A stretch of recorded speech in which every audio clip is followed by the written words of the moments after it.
अस्सलाम वालेकुम। All out में Naseem Rajput metro one news के तमाम नाजरीन से मुखातिब है। आप आज एक खबर देखी जिसमें पाकिस्तान टीम जो इस वक्त टेस्ट चैंपियनशिप की सूरत हाल है उसमें नंबर 1 हो गई है और ये देख के बहुत खुशी हुई। इसलिए खुशी हुई कि 4 टीमों ने ही पिछली आईसीसी टेस्ट चैंपियनशिप के बाद अब तक मुकाबला किया, उसमें भारत तीसरे नंबर पर चली गई है, वेस्ट इंडीज़ दूसरे नंबर पर आ गई है, पाकिस्तान पहले नंबर पर है। तो उस लिहाज से अगर हम देखते हैं तो फिर ज़बरदस्त किस्म का आप इसको पाकिस्तान का आगाज़ कह सकते हैं। लेकिन अभी हमने टेस्ट क्रिकेट तगड़ी टीमों के खिलाफ नहीं खेली। इंज़माम उल हक का स्टेटमेंट आपको याद होगा जिसमें उन्होंने क्रिटिसाइज़ किया था बाबर आजम पर कि आप लंबी इनिंग सेंचुरी में क्यों नहीं बदल पा रहे हैं, आप 78-70 पर जाके आप रुक जाते हैं।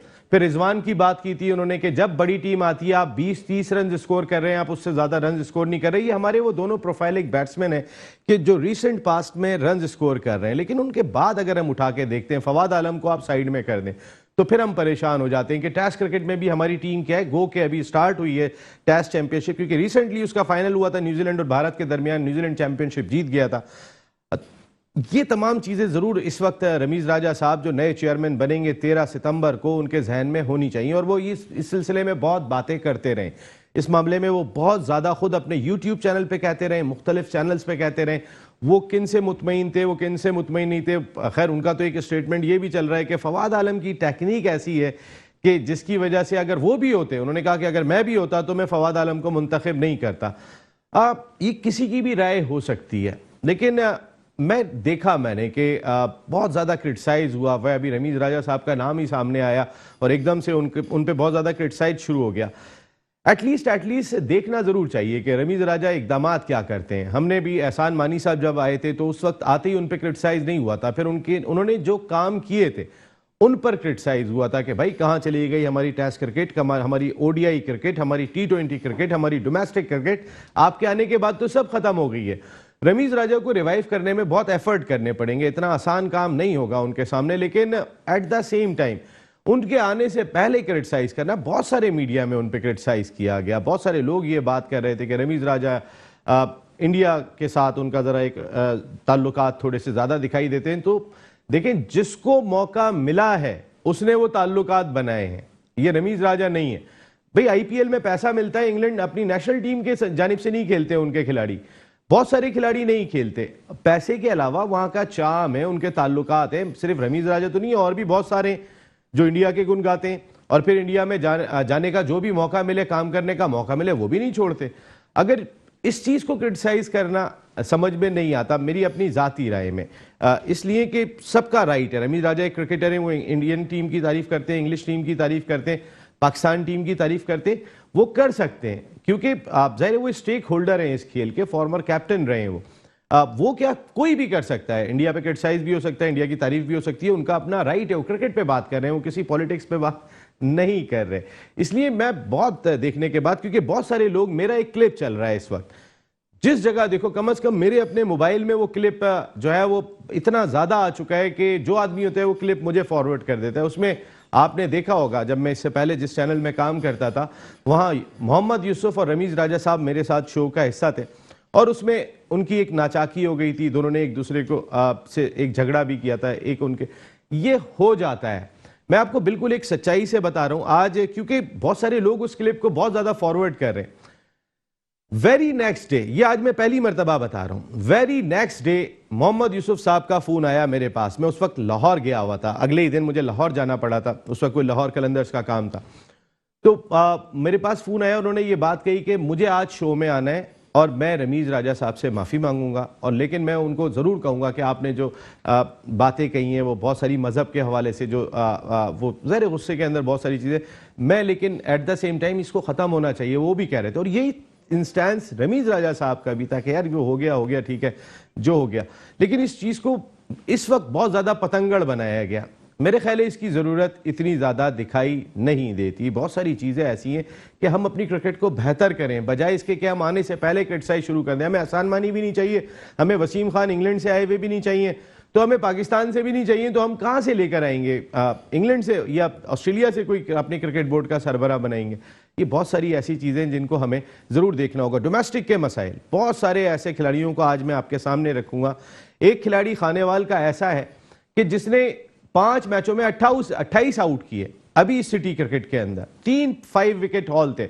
जब कैंप लगा तो उस खिलाड़ी का नाम नहीं था। कराची में एक खिलाड़ी, ऐसे खिलाड़ी का नाम कैंप में शामिल किया गया जिसने 2 आउट किए थे, और उसके बाद वो खिलाड़ी कैंप छोड़ के चला गया कि मैं इस क्रिकेट के लिए जो है वो इतना सूट नहीं कर रहा हूं। कहने का मकसद ये कि जहां काम करने की जरूरत है, जिस चीज को हमने हाईलाइट करना है एज ए मीडिया, हमारी क्रिकेट कहां जा रही है, ये ज्यादा इंपॉर्टेंट दिखाई देता है। कई सारे इश्यूज आज अपने शो में डिस्कस करेंगे। कोई और नहीं, पाकिस्तान क्रिकेट का बड़ा जबरदस्त नाम, ऐसा जबरदस्त नाम कि जो बोलते हैं तो सच बोलते हैं, खुल के बोलते हैं, जो दिल में होता है वो उनकी जुबान पे होता है। वो कभी किसी के पास ना नौकरी मांगने गए, हालांकि अगर पाकिस्तान के फॉर्मर टेस्ट क्रिकेटर हैं, इसके साथ साथ डोमेस्टिक क्रिकेट में जो उनका रिकॉर्ड है, अगर आपने डोमेस्टिक के इतने कोचेस लगाए, इतने लाखों रुपए में कोचेस लगाए, तो वो कोच क्यों नहीं लगे? इसलिए नहीं लगे कि उन्होंने सच बोलना है। उन्होंने अगर सिस्टम में भी आ जाना है तो फिर जो दिल में होगा वो सामने होगा, तो उसको शायद हमारे सिस्टम में बैठे लोग फेस नहीं कर सकते। कोई और नहीं, पाकिस्तान के फॉर्मर टेस्ट क्रिकेटर, अपने वक्त जबरदस्त फास्ट बॉलर, डोमेस्टिक क्रिकेट में कई रिकॉर्ड बनाए, क्रिकेट एनालिस्ट लाजवाब किस्म के अब्दुल रऊफ साहब ने हमें ज्वाइन किया। Thank you very much Abdul Rauf साहब, बहुत बहुत शुक्रिया। आप लाहौर से हमारे साथ शो का हिस्सा होंगे, जबकि ह्यूस्टन अमेरिका से हमें ज्वाइन करेंगे farmer first class cricketer, coaches के कोच, खिलाड़ियों के खिलाड़ी, और ये भी बिल्कुल खुल के बात करते हैं, दमंग बात करते हैं, साजिद खान साहब। बहुत बहुत शुक्रिया साजिद खान साहब, आपका भी, आप ऑल आउट का हिस्सा बने। रऊफ भाई, आपसे आगाज करूंगा। रमीज राजा साहब ज्वाइन करने जा रहे हैं, आने से पहले ही क्रिटिसाइज शुरू हो गया। मैं आपसे ये जानना चाहता हूं, अगर कोई इंग्लैंड से आ जाता है, इंग्लैंड के सिस्टम, उन्हें सिस्टम का क्या पता, उन्होंने आके हमारे सिस्टम को संभालना शुरू कर दिया, और जो खामियां थी वो भी हम देख ही रहे थे कि जिस तरीके की थी। रमीज राजा साहब के आने के बाद कितनी मुश्किलात नए चेयरमैन पीसीबी के सामने होंगी? देखिए नसीब भाई, मैं शुरू से अभी आपकी बातें सुन रहा था, तो मुझे जो चीज़ समझ आई है वो ये है कि जिस तरह रमीज राजा है, क्योंकि उनसे बेहतर चॉइस क्रिकेटर्स में इस वक्त कोई है नहीं पाकिस्तान की जो गवर्नमेंट है उसके पास, और स्पेशली इमरान खान के भी काफ़ी करीब रहे हैं। और उसके बाद जो हमारा सिस्टम जिस तरीके का रहा है, इन्होंने कोई स्क्रूटनाइज किया नहीं है क्रिकेटर्स को प्रॉपर तरीके से कि कौन से वेरी वेल एजुकेटेड हैं और कौन से जो प्लेयर्स हैं या साबिक टेस्ट क्रिकेटर्स हैं वो किस लेवल पर जा सकते हैं। इन्होंने सबके लिए एक ही ग्राउंड रखा, और सबको, चाहे उस किसी की एजुकेशन अंडर मैट्रिक थी, किसी की ग्रेजुएशन थी या किसी की मास्टर्स थी, उनको एक ही तरीके से ट्रीट किया गया। उसके जो फॉल आउट्स ये हो रहे हैं कि अब हमें ढूंढने से भी कोई बंदा नहीं मिल रहा। बार बार जो हम बात करते हैं कि ये लोग क्यों आ जाते हैं, वो इसी वजह से आ जाते हैं क्योंकि इन्होंने प्रॉपर सिस्टम को सेक्रेटराइज प्रॉपरली नहीं किया और अच्छे लोग इन्होंने ढूंढे नहीं है। अब जो इनके पास सिर्फ एक जो क्रिकेटर्स हैं उनमें पढ़े लिखे रमीज राजा रह जाते हैं, जो कि बाकी बचे हैं, और वो पाकिस्तान के जो अब प्राइम मिनिस्टर हैं उनके भी फेवरेट हैं, तो इस वजह से उनको दोबारा लाया गया। मैं उनके खिलाफ नहीं हूँ, क्योंकि उन्होंने जो पास्ट में जब लास्ट टाइम वो चीफ एग्जीक्यूटिव बने थे, तो उन्होंने डोमेस्टिक क्रिकेट में काफी बेहतर काम किया था। जो रीजनल को उन्होंने 10-12 रीजन्स बनाए थे, उनको बड़ा स्ट्रांगली उन्होंने बैकअप किया था उनको, और बड़े अच्छे कंपटीशन हुए थे। साथ में जो डिपार्टमेंटल क्रिकेट थी उसको भी प्रॉपर उन्होंने लेकर चले थे। और इसमें जो सबसे अच्छा उनका इकदाम मुझे लगा था जो उनके टेन्योर में, वो ये था कि पूरा साल पाकिस्तान के जितने भी क्रिकेटर्स थे, टॉप थे या बॉटम थे, उन सबको क्रिकेट मिल रही थी। और पूरा साल जो पाकिस्तान के प्लेयर्स थे वो किसी न किसी जो कंपटीशन था उसमें एंगेज रहते थे और उनको बहुत ज्यादा क्रिकेट खेलने को मिल रही थी। अब जो मसला हुआ है कि अब रमीज राजा के सामने बहुत बड़े इस वक्त चैलेंजेस हैं। एक तो ये है कि आपकी 25-26 करोड़ की आबादी है, उसके लिए 4-5 टीमें बना दी गई हैं, और उसका सबसे जो बड़ा फॉल आउट है वो गिरेगा definite end of the day. Chairman जो आपका मोस्ट पावरफुल आदमी होगा, चेयरमैन उस पर ही आएगा। अगर तो रमीज राजा इसको बेहतर, क्योंकि जो पास्ट वाले थे वो उसको बेहतर तरीके से हैंडल नहीं कर सके, वो अपनी नौकरियां बचाने के चक्रों में रहे और इमरान खान के सामने इस तरीके से वो अपना केस डिलीवर नहीं कर सके जिस तरीके से करना चाहिए था। तो रमीज राजा में मेरे ख्याल में कि वो उनमें स्ट्रेंथ है और वो पावर है कि वो इमरान खान को एक बेहतर तरीके से वो उसको अंडरस्टैंडिंग दे सकते हैं कि सिस्टम की हमारे बहुत बड़ी प्लेयर्स की एक तादाद है और हमारे पास सिर्फ एक ही जो गेम है उसका इंफ्रास्ट्रक्चर बाकी है। तो उसमें अगर आपने 5 टीमें 25 करोड़ की आबादी के लिए बना दी तो हमारा एक बहुत बड़ा टैलेंट जाया हो रहा है। और ये सबसे बड़ी चीज होगी जो रमीज राजा को अपने टेन्योर में साबित करना पड़ेगी कि वो वाकई आउटस्पोकन है, वाकई वो इंटेलिजेंट है, वाकई वो इतने करेजियस हैं कि वो इमरान खान के सामने अपना ये केस स्ट्रांगली वो फाइट कर सकते हैं। अगर वो फाइट कर गए तो वो हमारे लिए ऑल टाइम हीरो है और जब तक हमारी लाइफ है हम उनको प्रेज करते रहेंगे। मगर अगर वो इस चीज को वो अच्छे तरीके से डिफेंड ना कर सके तो फिर उनका भी मेरा ख्याल है कि हाल वही होगा जो एहसान वानी का होगा।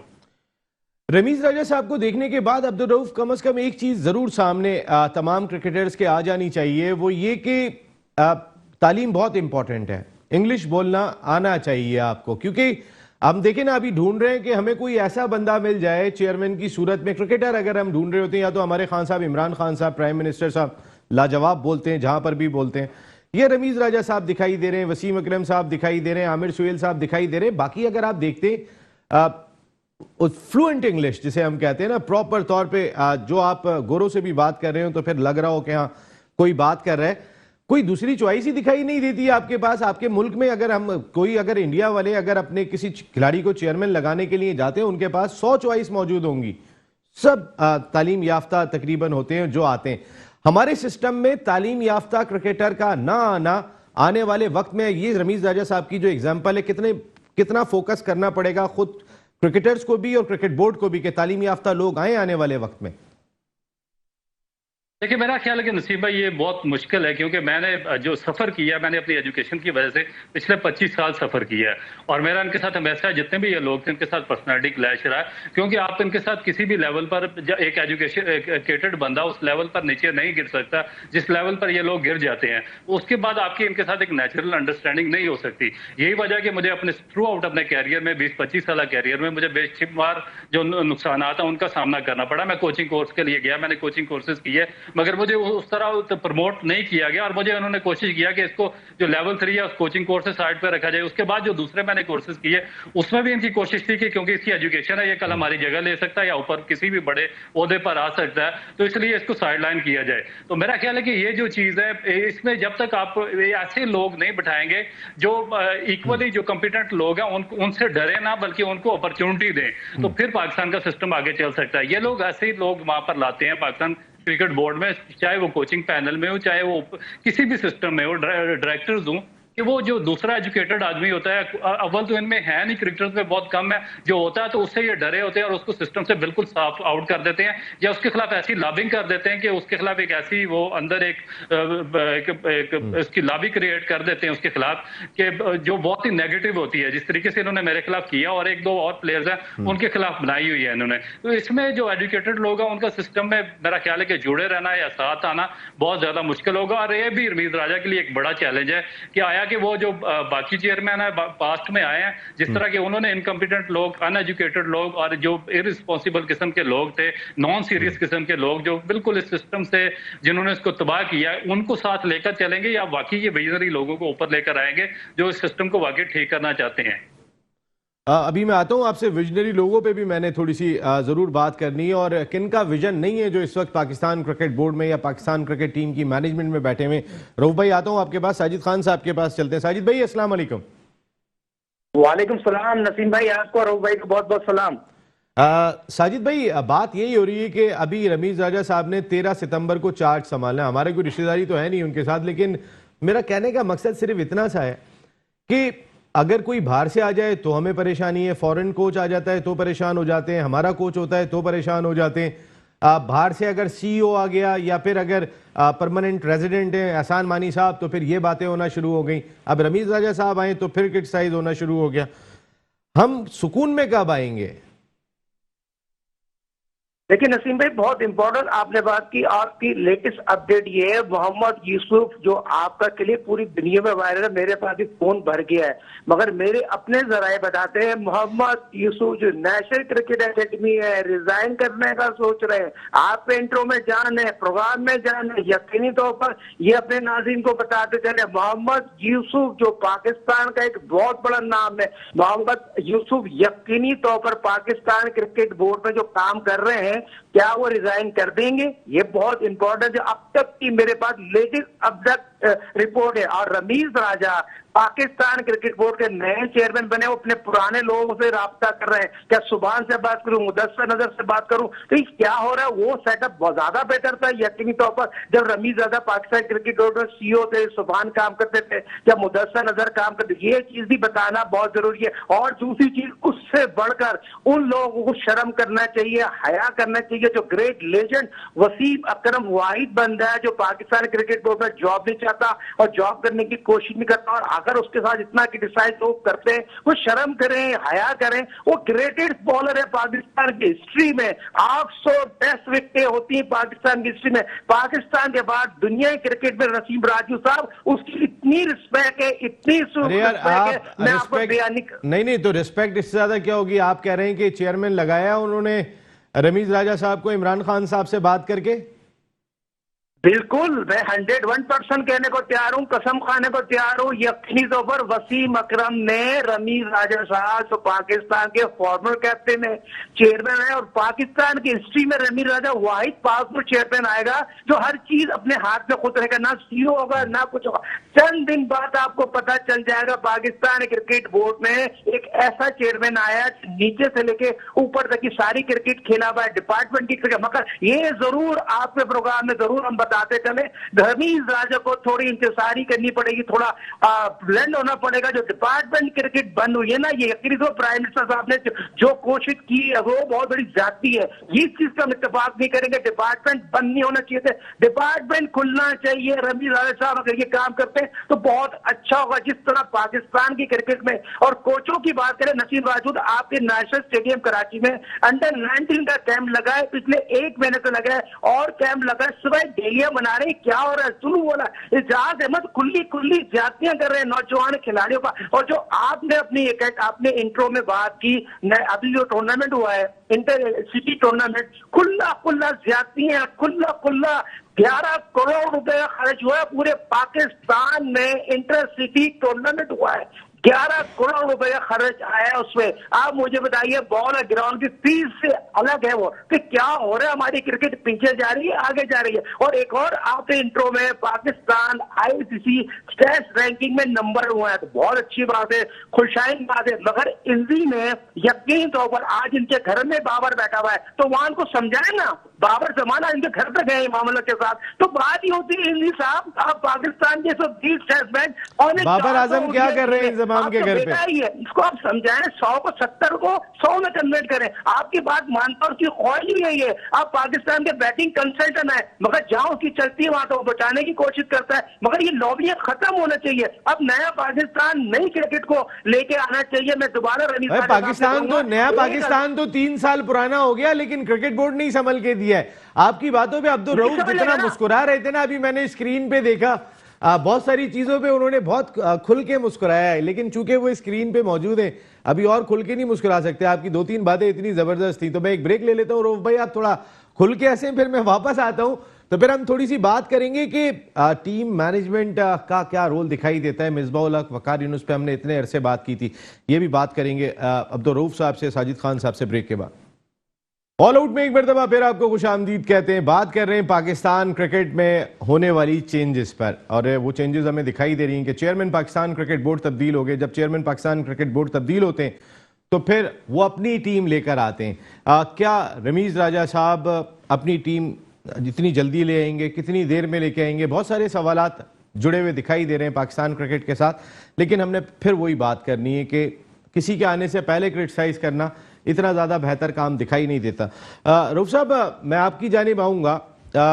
रऊफ भाई, अगर हम देखते हैं पाकिस्तान क्रिकेट टीम को या अपनी नेशन को देखते हैं, चले अपनी नेशन से स्टार्ट लेते हैं। खेल की दीवानी ये कौम क्रिकेट से बेपनाह लगाव रखती है। उन्हें नहीं पता डोमेस्टिक क्रिकेट का हेड कौन है, उन्हें नहीं पता कि डोमेस्टिक क्रिकेट में क्या हो रहा है। वो अपनी पाकिस्तान क्रिकेट टीम को जानते हैं कि हमारी टीम के खिलाड़ी कैसा परफॉर्म कर रहे हैं, हमारी टीम कैसा परफॉर्म कर रही है। रमीज राजा साहब के अगर रिसेंट पास्ट में आप स्टेटमेंट्स उठा के देखें तो फिर वो मिसबाउल हक से बहुत ज़्यादा मुतमईन दिखाई नहीं दिए, टीम के हेड कोच से। तो आने वाले वक्त में आप मिसबाउल हक और वकार यूनुस का फ्यूचर क्या देख रहे हैं, और फ्यूचर होना क्या चाहिए आपके ख्याल में? देखिए नसीम भाई, सबसे पहली चीज तो ये है कि जो आपने बात की है कि हमारी कौम क्रिकेट की दीवानी है, अगर उनको ये नहीं पता कि हमारे डोमेस्टिक क्रिकेट का इंचार्ज कौन है और हमारा हाई परफॉर्मेंस सेंटर कौन चला रहा है, हमारा अकेडमी का डायरेक्टर कौन है और हमारा जो चीफ एग्जीक्यूटिव है वो कौन है, ये जब तक इस चीज का शौर नहीं आएगा पाकिस्तानी कौम के अंदर, बड़ा मुश्किल हो जाएगा इसकी पॉलिटिक्स को समझना क्रिकेट की। क्योंकि आप यहाँ पर ये ऐसा एक छुपा हुआ सिस्टम है, एक जूनियर क्रिकेट हो गई, एक डोमेस्टिक क्रिकेट हो गई, एक हाई परफॉर्मेंस सेंटर है, या आपकी क्रिकेट अकेडमी है, या जो बोर्ड के अंदर है, इस पे पर्दा, ये अंडर कारपेट इतने मामलात गूंजे हुए हैं कि यहाँ पर इतने नाअहल और इनकम्पिटेंट और अनएजुकेटेड किस्म के लोग इन्होंने बिठाए हुए हैं कि वो सारा सिस्टम का बेड़ा गर्क कर देते हैं। और 2-4 साल वो लगे रहते हैं, अपना फेवरेट जो चेयरमैन होता है उसके साथ आते हैं, पूरे सिस्टम को लपेटते हैं, उसका बेड़ा गर्क करते हैं, और फिर वो अपना अपना हिस्सा लेकर चले जाते हैं। और पाकिस्तान की क्रिकेट आज 70 साल के बाद भी उसी जगह पर खड़ी है। ना वहां पर कोई क्लब की डेवलपमेंट हुई है, ना सिटी क्रिकेट नीचे आई है, नीचे आई है, डेवलपमेंट हुई है, और ना कुछ हुई है। बल्कि ओवरऑल सारे का सारा सिस्टम, हालांकि आईसीसी और जो मीडिया राइट्स है उनसे इतना बड़ा फंड मिलने के बावजूद भी सारे का सारा सिस्टम डिक्लाइन हो चुका है, और सारा बुरी हालत है, पूरे का पूरा जो निजाम है उसका सत्यानाश कर चुका है। तो ये चीजें मेरा ख्याल है कि पाकिस्तानी कौम को समझना बहुत जरूरी है। जब तक उनको इस चीज की समझ नहीं आएगी, उनको ओवरऑल पाकिस्तान टीम का कल्चर समझने में मुश्किल हो जाएगी। अच्छा, दूसरी चीज जो आपकी है, जो पाकिस्तान टीम की मैनेजमेंट है, वकार यूनुस या मिसबाह उल हक, अब इनका भी प्रॉब्लम वही है कि देखें कि अब जो डोमेस्टिक इन्होंने कोचेस वगैरह लगाए हुए हैं रीजन्स के या ये प्रोविंशियल टीमों के, उनमें मोस्टली तो अनएजुकेटेड है, वो इस काबिल ही नहीं है। चाहे वो 10 साल या 20 साल भी कोचिंग करते रहे, वो कभी भी किसी भी इंटरनेशनल टीम की कोचिंग करने के काबिल होंगे ही नहीं। उसमें ये है कि इनकी लॉटरियां लगी हुई हैं। वकार यूनुस की 5वीं बारी लगी है, मिसबाह 2-3 साल से वो सियाह और सफेद का मालिक है, बगैर किसी कोचिंग कोर्स के वो सीधा जाकर पाकिस्तान टीम का कोच लग गया। तो इसकी जो बेसिक वजह है हमारा जो सिस्टम का फेलियर है। मेरा ख्याल है कि रमीज राजा को, वो अगर वो पढ़े लिखे हैं, विजनरी हैं, तो उनको ये चीज समझनी पड़ेगी कि क्यों मिसबाह उल हक, हमारी जो पाकिस्तान की national cricket academy high performance centre है, पिछले 20 साल से वो कोचिंग की एजुकेशन पे काम कर रहा है। तो क्या वो कोई एक कोच भी ऐसा डेवलप नहीं कर सके कि वो अगर पाकिस्तान टीम की कोचिंग करता, अगर नहीं डेवलप कर सके तो फिर उसकी वजह क्या है? क्योंकि वो सारे का सारा सिस्टम ही इनकम्पिटेंट लोगों पर मुश्तमिल था, और उन्होंने सिर्फ जो जायल है, जो अपने इर्द गिर्द उनके दोस्त थे, रिश्तेदार थे या वाकिफकार थे, उनको ओबलाइज किया और उनको सिस्टम का हिस्सा बनाया, और उनको रीजन्स की कोचिंग दी, उनको डिफरेंट जो सूबाई टीमें थी उनकी कोचिंग दी, और वो इस काबिल नहीं थे कि मिसबाह बगैर किसी कोचिंग के एक्सपीरियंस के आके सीधा पाकिस्तान टीम का कोच लग गया। और इसी तरह बॉलिंग कोच के बारे में भी वकार यूनुस का आप जो इसकी हिस्ट्री है, पास्ट है, वो उठाकर देखें कि 4 मरतबा का फेलियर है उनका, और उनको पाकिस्तान क्रिकेट बोर्ड ने ही, इसी ऑर्गेनाइजेशन ने 4 मरतबा उनको डिस्कार्ड किया कोचिंग से कि वो फेल हो चुके थे, वो डेवलप करने में नाकाम रहे, वो कोचिंग के जो बेसिक जो रूल्स है उनसे भी नावाकिफ है बिल्कुल। तो फिर उनको 5वीं दफा भी क्यों कोच लगाया गया? इसकी भी यही वजह है कि आप कोई नीचे लेवल पर कोच डेवलप नहीं कर सके। और आगे जो फ्यूचर है, मुझे नजर आ रहा है कि जो इन्होंने लोग रखे हुए हैं, जो ये सूबाई टीमों के, उनकी आप टोटल एजुकेशन निकाल कर देख लें। मेरा ख्याल है कि उन सब की अगर इक्वल सारी एजुकेशन भी इकट्ठी कर दें तो वो मेरा ख्याल है कि एक शायद रमीज राजा के बराबर भी ना बने।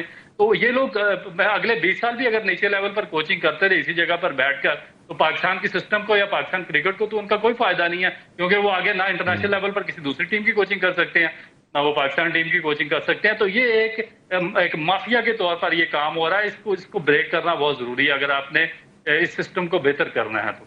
देखिए ना, ये तो गलती थी ना रऊफ साहब, अगर आप उठा के देखें कि मिसबाह उल हक को बगैर किसी कोचिंग एक्सपीरियंस के लगा दिया, या ये भी गलती थी कि वकार यूनुस अगर 3 मरतबा फ्लॉप हो चुके तो आप 4थी मरतबा भी उनको लेकर आ गए। ये तो गलतियां थी, लेकिन ये कह देना कि पाकिस्तान में कोचेस नहीं है, कहीं ना कहीं हम अपने और भी कोचेस को ट्राई तो कर सकते थे, हमारे पास और बहुत सारे ऑप्शंस मौजूद थे। आपने भी बड़ी तगड़ी क्रिकेट खेली है, हमने उन ऑप्शंस को की जानिब गए नहीं। अगर आप बाकी टीमों को उठा के देखेंगे, उनका एक हेड कोच तगड़ा होता है, उसके बाद जो उसके साथ टीम होती है उसमें कोई बड़े नाम नहीं होते। राहुल द्रविड़ के साथ जो नीचे काम कर रहे हैं आपको पता नहीं होगा, रवि शास्त्री के साथ जो नीचे काम कर रहे हैं आपको पता नहीं होगा कि वो कौन कौन है। हमने यहाँ पे मिसबाह को लगाया जिनका एक्सपीरियंस नहीं था, उनसे बड़ा नाम वकार यूनुस को लगा दिया कि जिनके अंडर में मिसबाह खेल चुके थे। मकसदी जो ये क्रिकेट बोर्ड है, वसीम खान साहब और एहसान मानी साहब, इन्होंने जिस लेवल की गलतियां की हैं उनको समेटना बहुत मुश्किल हो जाएगा। भाई आकिब जावेद का भी अपना एक्सपीरियंस है, इमारात से कोचिंग की है उन्होंने, पहले भी काम करते रहे। मोइन खान यहाँ पे कोचिंग करते हुए दिखाई दे रहे हैं, और बहुत सारे आपके पास ऑप्शन है। आप राशिद लतीफ को आपने कोचिंग के लिए तो नहीं पूछा था, या शुएब अख्तर को तो आपने कभी चेक नहीं किया था। मैं बड़े नाम की बात कर रहा हूँ, बाकी जरूरी नहीं है कि बड़ा नाम कोच हो। आप जरा उठा के देखें इंटरनेशनल क्रिकेट के अंदर बड़े कोचेज में एंडी फ्लावर, गैरी क्रिस्टन को हटा दें तो बाकी लोगों ने बड़ी क्रिकेट खेली कितनी है।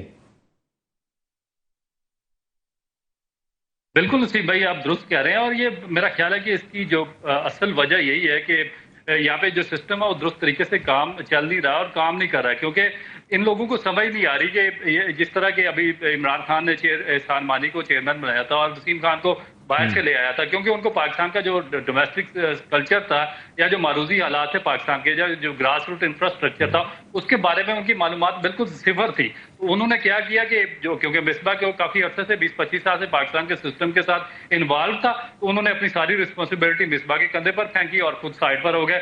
और मिसबा क्योंकि उसकी जो लाइबिलिटी थी वो इंटरनेशनल पाकिस्तान टीम के साथ ही, वो बाहर था, नीचे आपका सारा डोमेस्टिक कल्चर जो स्ट्रक्चर था वो बिल्कुल स्पॉट हो गया, वो फेल हो गया, और उसके बाद आपको अब रमीज राजा को लाना पड़ा। और दूसरी चीज जो आपने कोचिंग की बात की है, मेरा नहीं ख्याल कि आप देखें कि इस वक्त साइंटिफिक बेसिस पर कोचिंग चल रही है। आपको जब तक आपको प्रॉपर एजुकेशन नहीं होगी, पूरी दुनिया की जो टॉप की यूनिवर्सिटियां स्पोर्ट्स साइंसेज की डिग्रियां दे रहे हैं, मास्टर्स करवा रहे हैं, पीएचडी करवा रहे हैं, एमफिल करवा रहे हैं स्पोर्ट्स साइंसेज में, जब तक आप उस तरह की तालीम हासिल नहीं करेंगे, आपको कैसे पता चलेगा कि आपने मैनेजमेंट में क्या करना है, या कोचिंग किस चीज का नाम है, या आपने जो लीडरशिप रोल है उसको किस तरह डिफाइन करना है। तो ये चीजें बेसिक एजुकेशन के बगैर तो मुमकिन नहीं है। ये नहीं हो सकता कि आप देखें कि आप पूरी दुनिया में देख लें, आप वेस्ट इंडीज के जो थे गैरी सोबर्स थे, या उसके बाद माइकल होल्डिंग है, या दूसरे जो बड़े सर क्लाइव लाइव थे, कभी भी विव रिचर्ड इवन के कोचिंग के फील्ड में नहीं आए। इसी तरह ऑस्ट्रेलियन ग्रेड्स भी कभी नहीं आए। तो उनके स्ट्रक्चर में वही लोग आए जो प्रॉपर इस सिस्टम से को एजुकेट करते थे, समझते थे, और जो सिस्टम में डोमेस्टिक लेवल से सिस्टम को साथ लेकर चलते थे, तो उनको उन्होंने तरह की ड्यूटियां दी। इवन जो इंडिया के जो बॉलिंग कोच है, दुनिया में मेरा ख्याल है कि किसी ने उनका नाम नहीं सुना होगा। इसी तरह जिम्बाब्वे के जो बॉलिंग कोच है, किसी ने उनका नाम नहीं सुना। जो न्यूजीलैंड के, उनका भी इसी तरह। तो उनको देखिए कि उन्होंने कितने बेहतरीन बॉलर डेवलप किए हैं। तो हमारे पास तो एक नेचुरल जो फास्ट बॉलर की एक लाट आती है, क्योंकि हमारी टेबल क्रिकेट पूरे पाकिस्तान की हर गली मोहल्ले में खेली जाती है, और हमारी जो आर्म स्पीड होती है, क्योंकि बॉल लाइट होता है, तो वो इलेक्ट्रिक होती है, तेज होती है, तो उसकी वजह से हमारे पास नेचुरल फास्ट बॉलर बहुत ज्यादा आ जाते हैं। मगर हमारी नायल ही देखें कि हमने बड़े नामों पर गए जिनको कोचिंग का एक्सपीरियंस नहीं था, जिनको बिल्कुल सेंस ही नहीं थी, तो उन्होंने वो जो हमारा जो फास्ट बॉलिंग कल्चर भी तबाह कर दिया। तो ये मेरा ख्याल है कि जो चीजें हैं इनको समझने की जरूरत है।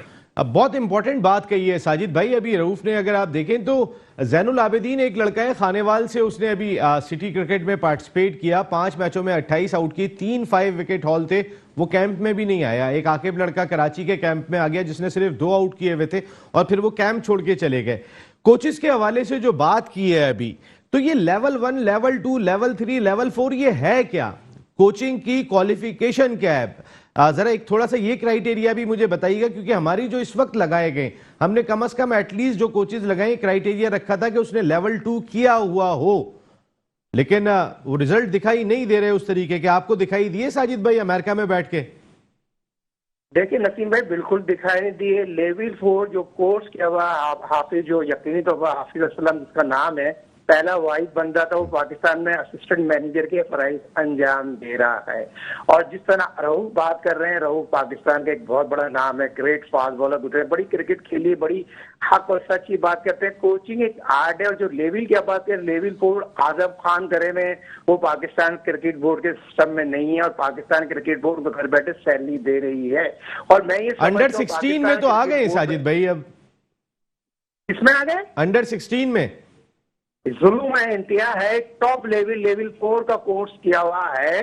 आजम नहीं, आप कह रहे थे ना वो घर बैठे हुए, मैंने कहा घर नहीं बैठे, मैं सिर्फ इतनी बात कह रहा था। अब आए ना, देखिए नसीम भाई, अब आए पिछले कब से बाहर हुए हुए? 2 साल से। मेरी बात पे गौर किएगा, पिछले 2 साल से ये सिस्टम है। और आजम खान को जब हटाकर बासित को लेके आए, तो उससे पहले किसी ओहदे पे थे?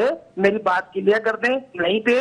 अब जब इतना हाईलाइट मीडिया पे हुआ है, बात निकली है, तो अंडर 16 दे दी गई है, अंडर 19 दे दी गई है। बात सिर्फ पलती है, दर्द कौन लेता है? आपने बहुत प्यारा नाम लिया, मोइन खान की क्या वजूहात है, मुझे समझ में नहीं आता। पाकिस्तान का मैं और भी बहुत सारे नाम है, मैं एक नाम की बात नहीं कर रहा हूं, मैं बात ये कर रहा हूं कि जिन्होंने थोड़ी बहुत कोचिंग का अच्छा खासा एक्सपीरियंस है। आपने मिसबा को लगाया बगैर एक्सपीरियंस के, और या लगाया जिनको आजमा चुके थे वकार यूनुस को। सर मिसबा की बात सुन लें। मिसबा पूरा मिसबाउल हक नियाजी उनका पूरा नाम है। मिसबाउल हक को हर पोस्ट दे दी थी, मगर हर पोस्ट पे नाकाम रहे। उन्होंने दोस्तियां निभाई हैं। बेटे, अगर इफ्तिखार की बात करूं, आसिफ की बात करूं, या डोगर की बात करूं, उन्होंने खुल्ला मेरिट का कत्ल किया है। मेरिट का कत्ल करके पाकिस्तान खेलना इतना आसान हो गया है जैसे कलर क्रिकेट खेलना आसान हो गया। बड़े शर्म से करना पड़ता है, कुछ शर्म करने, हया करने। पाकिस्तान क्रिकेट का ये स्टैंडर्ड कर दिया आप लोगों ने। इन कोचों को, मिसबा और और वकार ने आज तक किसी भी प्लेयर को बताइए। आज शदाब बुल ने हेड कोच मिसबाह बहुत अच्छे, यूनुस खान अच्छे, भाई क्या कर रहे हो शदाब साहब, आपने खुद की कारकर्दगी किया है, खुद आप पर्ची पे खेलते रहे, अनफिट होकर खेलते रहे, आप इस तरह की बयान दे रहे हैं, बयान देने के तरीके कार है। वकार यूनुस साहब, शाहीन शाह आफरीदी, आपके प्रोग्राम में ब्रेकिंग कर रहा हूँ, शाहीन शाह आफरीदी को कश्मीर में वसीम अकरम से बात कराई, शाहिद आफरीदी में, उनके भाई भी वहां बैठे हुए थे, वसीम भाई ये क्या गलती कर रहा है, तो वसीम अकरम ने बोला ये क्रीज यूज नहीं करता, ये वीडियो पे बात हुई है आपको बताते चलूं, तो वसीम अकरम ने उसको बोला क्रीज यूज करना सीखो, अंदर आके इन स्विंग करो, बाहर आके आउट स्विंग करो। टेक्निकल बात है ये बहुत इंपॉर्टेंट होती है। वरूब आपके सामने मौजूद है, ये बेसिक चीज वकार नहीं बता सकता, रिवर्स स्विंग वो बता नहीं सकता।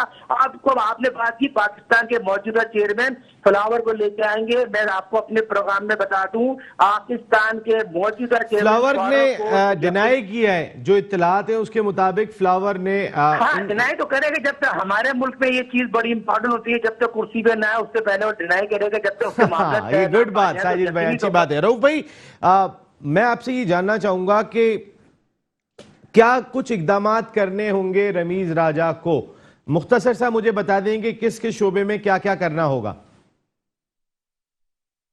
देखिए मेरा ख्याल है कि काफ़ी चैलेंजेस हैं। एक तो जो पाकिस्तान सुपर लीग के जो इसके पार्टनर्स हैं, मुख्तलिफ टीमें हैं, उनके जो ऑनर्स हैं वो भी पाकिस्तान क्रिकेट बोर्ड से इतना ज़्यादा कुछ नहीं है, उनको सेटिस्फाई करने की ज़रूरत है। उसके बाद मीडिया राइट्स के इश्यूज हैं, उनके उससे तो रमीज राजा काफ़ी ज़्यादा, क्योंकि उनका मीडिया के साथ इंटरेक्शन है, तो उसको बेहतर तरीके से हैंडल कर सकते हैं। उसके अलावा जो पाकिस्तान की पिछले 3 साल से बिल्कुल क्लब क्रिकेट कोलैप्स कर गई थी, उसका रिवाइवल बहुत ज़रूरी है। जो सिटी क्रिकेट है उसको प्रॉपरली डिज़ाइन दोबारा नए तरीके से किया जाए, और जब तक क्लब क्रिकेट को दोबारा पैटर्नाइज नहीं किया जाएगा और उसकी परफॉर्मेंस पर सिटी क्रिकेट पे लड़कों को सिलेक्ट नहीं किया जाएगा, तो उस वक्त तक रिजल्ट आगे प्रोड्यूस करना बहुत मुश्किल है। बिल्कुल फिर उसके बाद जो आपके रीजनल के मैटर्स हैं, रीजनल के मैटर्स को सॉल्व करना, क्योंकि प्रोविंशियल टीमें कम है, लड़कों की तादाद बहुत ज्यादा है, तो रीजन्स को ज्यादा करना पड़ेगा, और डिपार्टमेंट के मामला को भी देखना मेरा ख्याल है कि रमीज राजा के लिए एक चैलेंज होगा। बहुत बहुत शुक्रिया, thank you very much former test cricketer Abdul Rauf साहब, and thank you very much Sajid Khan साहब, आप ऑल आउट का हिस्सा बने। रमीज राजा साहब आपको भी ऑल आउट जाना पड़ेगा, ये अब आवाज़ बुलंद होना शुरू हो गई है। 2-3 चीज़ें खास तौर पे, एक पसंद नापसंद बहुत ज़्यादा हमारी क्रिकेट में आ गई है, इसको ख़त्म कर दें। एक मेरिट नहीं दिखाई दे रहा, मेरिट उस तरीके से, उस मेरिट को लाने के लिए आप क्या जाल बिछाते हैं, किस तरह चेक एंड बैलेंस का निज़ाम लेकर आते हैं, ये ज़रूर देखना पड़ेगा। जो बहुत इंपॉर्टेंट चीज़ दिखाई दे रही है, हमारे यहाँ जो जेन्युइन टैलेंट है, जो आया करता था, आपके दौर में हुआ करता था, वो टैलेंट अब दिखाई नहीं दे रहा। उस टैलेंट को दोबारा कैसे लेकर आए, सबसे बड़ा टास्क आपके सामने यही होगा। या नसीम राजपूत अपनी पूरी प्रोडक्शन टीम के साथ चाहता है इजाज़त। ज़िंदगी रही तो फिर आइंदा हफ्ते आपसे फिर मुलाकात होगी। टिल देन अल्लाह निगहबान।